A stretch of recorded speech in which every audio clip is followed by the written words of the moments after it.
Rakyat Bicara Anggaran.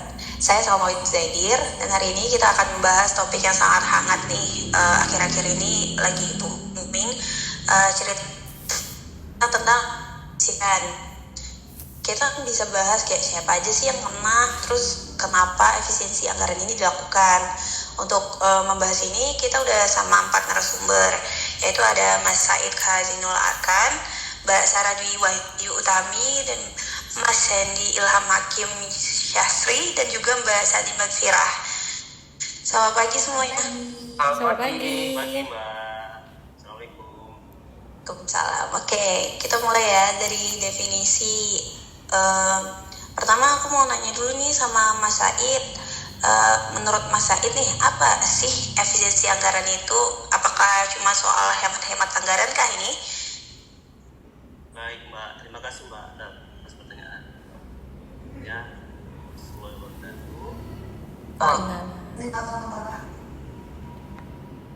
Menurut saya itu jauh lebih dari sekedar data mal.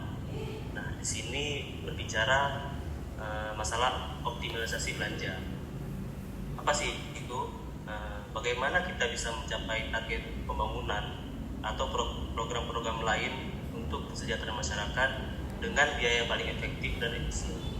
Nah, di sini bisa kita ambil contoh, misalnya ada sebuah proyek jalan itu seharusnya bisa selesai dengan biaya hanya sekitar 10 miliar rupiah. Nah, pada kenyataannya ternyata habis RP 15 miliar rupiah. Nah, di situ kan berarti ada efisiensi anggaran. Nah, di ranah itulah maksud dan tujuan utama efisiensi anggaran ini dilakukan menurut saya. Oke, baik-baik, aku paham Bang. Coba kalau misalnya kita pindah nih ke segi pandang ekonomi. Menurut Mas Said, apa aja sih faktor yang membuat kementerian atau lembaga menjadi di sebuah pemangkasan anggaran? Oke, baik Mbak. Jadi untuk faktor sebuah kementerian atau lembaga itu menjadi target efisiensi anggaran itu menurut saya ada 2 faktor utama. Yang pertama adalah skala anggarannya. Nah, kementerian dengan pagu yang besar seperti katakanlah Kementerian Pekerjaan Umum atau Kementerian Pertahanan sering jadi target utama terkait efisiensi anggaran ini. Karena apa? Karena pemangkasan sedikit saja sudah menghasilkan penghematan yang sangat besar. Nah, adapun faktor yang kedua itu yaitu prioritas pemerintah. Jika sebuah program dianggap tidak sejalan dengan visi program prioritas pemerintah yang berkuasa saat ini, maka anggaran mereka akan kurang. Baik, itu menurut saya. Oke, menarik. Coba aku mau balik lagi nih ke sudut pandang masyarakat nih. Menurut Mbak Sarah, apakah pemangkasan ini selalu berdampak negatif bagi masyarakat atau malah sebaliknya ya Mbak Sarah? Baik, kalau menurut saya sih nggak selalu berdampak negatif ya Mbak ya. Terutama jika yang dipangkas itu adalah perjalanan dinas, terus rapat-rapat offline kayak gitu tuh. Mungkin itu langkah yang baik kalau diefisiensikan. Tapi kalau misalnya yang kena itu proyek-proyek vital seperti pembangunan sekolah atau puskesmas yang ada di daerah terpencil atau misalnya perbaikan jalan, nah dampaknya itu bisa sangat terasa untuk masyarakat. Nah, jadi ya itu, apalagi kita kan sering juga nih melihat ada proyek-proyek yang mangkrak gitu karena akibat dari pemangkasan anggaran yang nggak terencana itu, gitu Mbak. Oke, baik Mbak. Jadi benar-benar efeknya itu nggak selalu negatif juga ya. Betul. Efisiensi ini. Oke, kalau dari implementasi lapangan nih, mungkin dari Mas Hendy bisa menjelaskan apa saja. Oke. Ya, makasih Mbak. Jadi untuk tantangan terbesar adalah perubahan pola pikir, budaya, kadar menjalankan prosedur itu harus diganti dengan yang berorientasi pada hasil. Karena kan harus berani juga mengusulkan perbaikan jika melihat prosedur yang tidak efisien gitu. Misalnya nih, jika ada alur birokrasi yang panjang dan memakan biaya, kan jadi kami harus mengusulkan untuk dipersingkat. masyarakat. Nah gitu. Oke. Kalau dari Tani nih, gimana menurut Mbak? Apakah ada data spesifik mengenai kementerian mana sih yang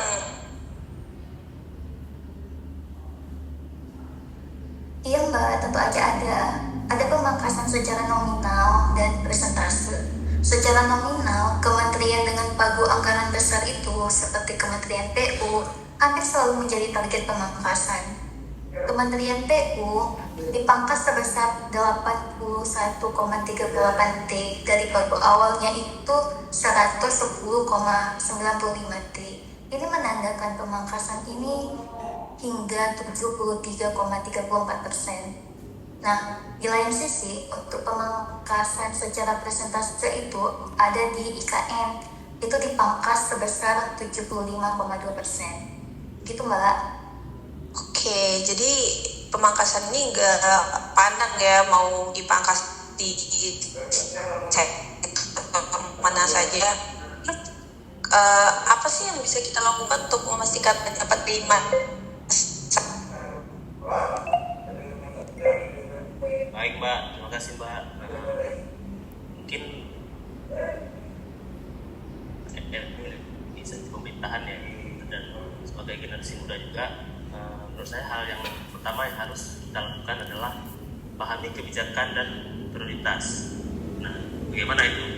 Maksudnya adalah kita dapat memulai dengan mempelajari RKKN atau rencana kerja dan anggaran kementerian atau lembaga atau dokumen perencanaan lain di unit kerja masing-masing. Untuk apa? Itu untuk mengetahui bagaimana kementerian atau lembaga menyusun program dan kegiatan sesuai dengan prioritas pembangunan nasional.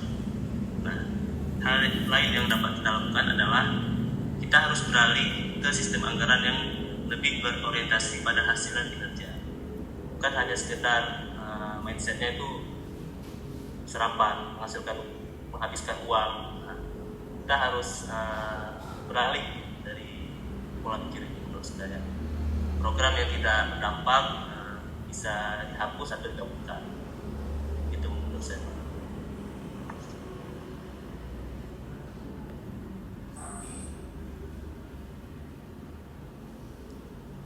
Mungkin tanggapan lagi dari Mbak Sarah, Mas Hendy, dan Mbak Sani, boleh ditambahkan, siapa tahu ada insight lain. Oke, baik. Oke, siapa dulu? Oke. Mbak Sarah duluan aja deh. Oke, Mas. Nah, kalau menurut aku sih, kalau pemerintahan itu harus lebih transparan terhadap anggaran yang sudah disusun, terus juga buka-buka data anggaran seluas-luasnya agar publik juga bisa bantu mengawasi gitu. Karena kan kita perlu juga nih dari kacamata publik juga bagaimana anggaran ini bagusnya berjalan gitu. Oke, mungkin ada pendapat yang lain. Belum dari Mbak Sandy. Kalau menurut saya sih sebagai ASN kita harus mengubah mindset kita sih. Jadi kita harus ngilangin budaya menghabiskan anggaran, tapi kita ganti dengan budaya menciptakan dampak. Karena kan yang paling penting itu adalah hasilnya. Karena kan kita juga berorientasi pada pelayanan. Jadi kita jangan cuma ngabisin anggaran doang, tapi hasilnya nggak ada gitu. Jadi yang paling penting itu adalah dampaknya. Begitu kira-kira Mbak. Kalau menurut saya nih Mbak, penggunaan teknologi juga bisa menjadi solusi loh. Namun data anggaran yang harus tersedia itu dalam format yang mudah diakses dan dianalisis dulu nih, sehingga kita bisa mendeteksi ketidakefisienan sejak dini. Penggunaan teknologi itu bukan hanya soal mengurangi biaya operasional aja, tapi juga bisa membangun transparansi, akuntabilitas, dan kecepatan pengelolaan. Dengan begitu, pemangkasan yang sifatnya manual bisa digantikan oleh sistem cerdas yang otomatis mendeteksi potensial inefisiensi. Begitu Mbak, kira-kira tambahan dari saya. Oke, berarti dari semua narasumber itu setuju ya kalau efisiensi anggaran ini melakukan pemangkasannya itu dari berbagai sektor. Nah, tentunya pemangkasan ini berdampak ke berbagai aspek seperti pendidikan, kesehatan, infrastruktur, ekonomi, dan juga industri. Mungkin dari teman-teman semua bisa menjelaskan apa sih dampak positif dan negatif dari sektor tersebut. Kita bisa mulai dari Mas Said. Baik, Mbak Salma. Mungkin saya mulai dari sektor pendidikan aja ya. Efisiensi anggaran di sektor pendidikan ini dapat berapa ganda menurut saya. Positifnya, dana bisa difokus ke peningkatan kualitas guru, fasilitas sekolah, dan beasiswa. Namun di sini ada dampak negatif juga. Bagaimana itu bisa berdampak negatif? Jika pemangkasan dilakukan di program-program strategis, misalnya pengadaan fasilitas sekolah di daerah terpencil. Nah, itu kan membuat anak-anak di daerah tersebut bisa kehilangan akses belajar yang layak. Jadi, di sini diperlukan pemetaan. Efisiensi harus fokus ke pos-pos yang tidak langsung sesuai dengan hak dasar siswa. Kemudian daripada itu, pemangkasan juga menyebabkan tidak optimalnya proses pembelajaran untuk menghasilkan lulusan yang terbaik. Itu menurut saya, Mbak. Terima kasih. Oke, berarti efisiensi di sektor pendidikan ini lumayan gede ya efeknya bagi kayak langsung dirasakan oleh masyarakat. Mungkin efisiensi ini juga punya dampak yang besar di sektor kesehatan ya. Dari Mbak Sarah, apakah ada pandangan Mbak Sarah bagaimana dampak efisiensi ini dari segi kesehatan Mbak Sarah? Baik, makasih Mbak Salma. Jadi kalau untuk di sektor kesehatan, karena kesehatan itu adalah hak setiap manusia Mbak ya. Jadi kalau misalnya di segi kesehatan ini defisiensi itu berisiko sangat tinggi. Terutama jika yang defisiensi itu di obat, tenaga medis, fasilitas itu sangat terkena dampaknya ke masyarakat. Kalau misalnya efisiensinya obat, nanti stok obatnya bisa menipis. Kalau misalnya di tenaga medis atau fasilitas, jadi pelayanan yang kita dapetin itu akan semakin melambat atau kurang pelayanannya gitu. Namun bisa kita balik lagi, kalau misalnya yang dipangkas itu, yang diefisiensikan adalah seperti, balik lagi ya Mbak ya, kalau misalnya seperti perjalanan dinas atau rapat-rapat tapi dialihkan untuk ke bagian kesehatan, mungkin itu bisa menjadi sisi positifnya. Jadi mungkin bisa lebih ini aja sih, difokuskan pada jangan sampai efisiensinya itu mengorbankan hak-hak kita sebagai manusia untuk mendapatkan hak kesehatan. Seperti itu Mbak. Oke, berarti dampak efisiensi dari pelayanan pendidikan kesehatan itu lumayan gede ya, terasa di langsung masyarakat. Tapi kalau kita bahas nih dari segi fisik seperti infrastruktur, apa sih dampak efisiensi ini? Mungkin dari Mas Sandy ada tanggapan? Iya, jadi infrastruktur itu kan backbone-nya pembangunan. Nah, efisiensi di sini punya dampak domino gitu. Kalau pemangkasan mengenai proyek strategis seperti jalan, jembatan, atau bendungan, dampaknya langsung terasa ke ekonomi rakyat. Karena biaya logistik jadi naik, akses masyarakat pun jadi berkurang gitu. Jadi ngaruh juga ke masyarakat gitu, walaupun dari segi infrastruktur. Begitu Mbak kira-kira.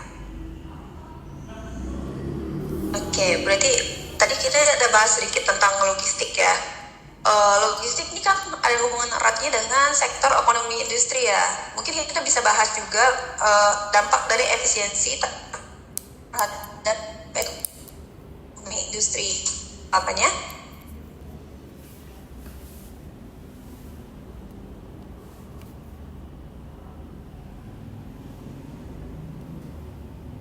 Maaf Mbak Sani, mic-nya belum open. Oke. Wah, maaf nih Mbak. Lihat sektor dan industri itu bisa mengaruhi insentif bagi pelaku usaha, riset, dan pengembangan teknologi. Sedangkan pemangkasan mengenai program dukungan UMKM atau subsidi itu bisa membuat daya saing menjadi lemah Mbak. Begitu kira-kira. Oke, berarti udah dapat disimpulkan ya dari semua aspek itu efisiensi anggaran dapat berdampak positif dan negatif. Jadi semua efisiensi anggaran ini tetap harus dilakukan secara bijak dan terarah ya pada sektor pendidikan, kesehatan, infrastruktur, dan juga ekonomi logistik. Terus bagaimana pada proyek vital yang menopang kehidupan masyarakat, sedangkan di ekonomi industri itu harus diarahkan untuk memperkuat sektor-sektor strategis yang dapat mendorong daya saing dan pertumbuhan nasional. Dengan demikian, efisiensi bukan sekedar pemotongan anggaran, melainkan upaya untuk memperbaiki prioritas pembangunan agar tepat sasaran ya. Next nih, kita mau bahas isu terbaru yang heboh akhir-akhir ini tuh tentang kenaikan gaji DPR di tengah kebijakan efisiensi anggaran nih. Seperti yang kita tahu, di satu sisi pemerintah sedang gencar memangkas anggaran. Nah, dimana kita sudah bahas sebelumnya di berbagai sektor dipangkas, tapi justru ada berita tentang kenaikan gaji dari DPR. Nah, hal ini menimbulkan pertanyaan di kalangan masyarakat, apakah ini dapat dianggap adil dan sejalan dengan tujuan dari efisiensi yang dilakukan oleh pemerintah itu sendiri. Kita mulai dari Mbak Sania, dari kacamata ekonomi, menurut Mbak apa sih dampaknya isu kenaikan gaji DPR ini? Menarik ya. Tapi kalau memang benar gaji DPR itu naik jadi 100 juta, tentu itu menimbulkan ketimpangan dan kontradiksi. Karena saat ini pemerintah kan lagi memangkas anggaran di banyak sektor. Namun saya juga melihat berdasarkan klarifikasi DPR, ternyata bukan gaji pokok yang naik, tapi itu ada kompensasi uang rumah dan penyesuaian tunjangan. Jadi ini sebenarnya soal narasi publik aja sih yang masih kurang jelas. Gitu, berarti masih ada ketimpangan pengertian antara berita yang ada dan masyarakat gitu. Jadi masyarakat ini udah merasa ketidakadilan, padahal di lapangannya tidak terjadi kenaikan gaji seperti yang dipampang di berita-berita ya Mbak. Kalau dari Mas Said sendiri soal keadilan sosialnya, bagaimana pandangan Mas melihat isu kenaikan gaji? Iya, baik Mbak. Jelas sih menurut saya hal ini sangat memancing amarah rakyat.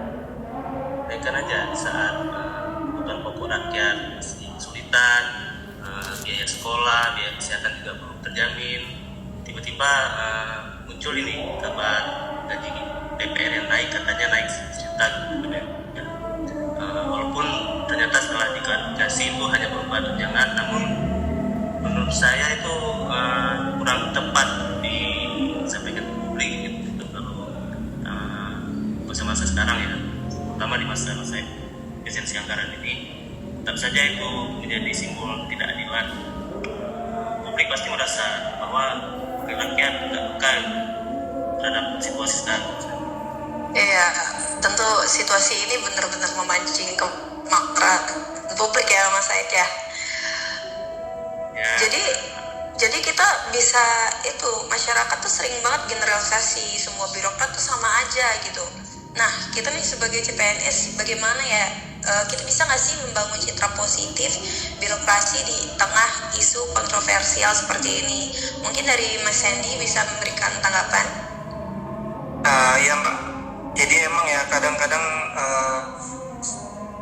stigma masyarakat itu sama ASN itu udah kayak disamaratain semuanya gitu kan, padahal nggak semuanya sama gitu.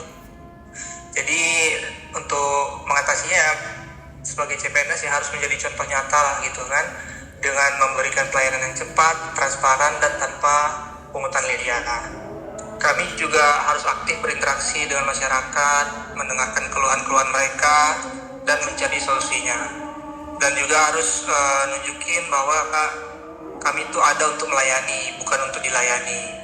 Nah, ini tuh cara terbaik untuk melawan narasi negatif yang beredar di masyarakat gitu. Jadi untuk memperbaiki citra ASN di birokrasi begitu Mbak. Oke, positif sekali ya Mas. Jadi benar-benar kita harus bekerja keras agar dapat kepercayaan dari masyarakat, agar kontroversi ini tidak berulang lagi ya.